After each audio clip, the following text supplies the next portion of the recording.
everybody, it's Ghoul Hectic the Clowny. Didn't mean to scare you there, but I wanted to talk about another scary zombie movie. This zombie movie is a little ditty I like to call 28 Weeks Later.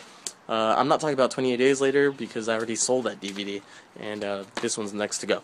But 28 Weeks Later has an opening sequence to die for. It's what I've been waiting for in zombie movies. A cool little, interesting opening sequence with, like, you get the people holding up inside of a farmhouse. Everything's boarded up, and you don't even, it looks really dark in there. You can't even tell it's daytime because they boarded everything up. And they're just, like, doing their little routine, surviving. And then this kid shows up out of nowhere, knocks on the door, and he's like, "Help me, they're chasing me, my parents are chasing me." And they let him in, they give him some food, and they ask him how many of the infected were following you. And it turns out that there was so many of them. So many of them were following this little kid. And before you know it, the zombies, the infected, end up attacking this place. Surprise, surprise, right? Swallowed a bug. Anyways, so what happens is they all break in, everyone's scattering, and this dude, a husband and the wife, right? They're kind of the main characters in this. Well, their children really are. But they run upstairs, and the husband just kind of sees his wife, and she's trying to protect this little kid, and a zombie comes in, and he has to make the decision. Am I going to save my wife, or am I going to take off? Dude bolts. He just climbs out a window. And this is like my favorite part of any of the 28 days, 28 weeks later, whatever.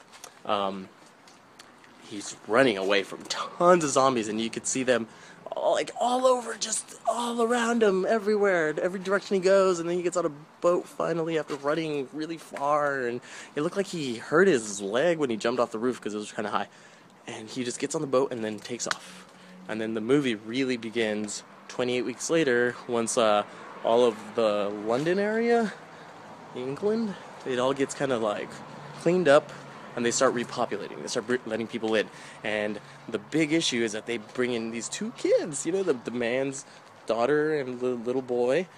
The little boy has different colored eyes, just like his mom, who later on we find out is half diseased. So she is the secret to the cure, And the kids sneak off the base to go to their house to get a picture of their mom, and they find the mom, and what ends up happening is the husband comes in to apologize, kisses her, and then he gets infected and becomes king zombie of the movie, and goes after his own children. And pretty much it's just like chaos. It's like we fix things and now they're messed up again.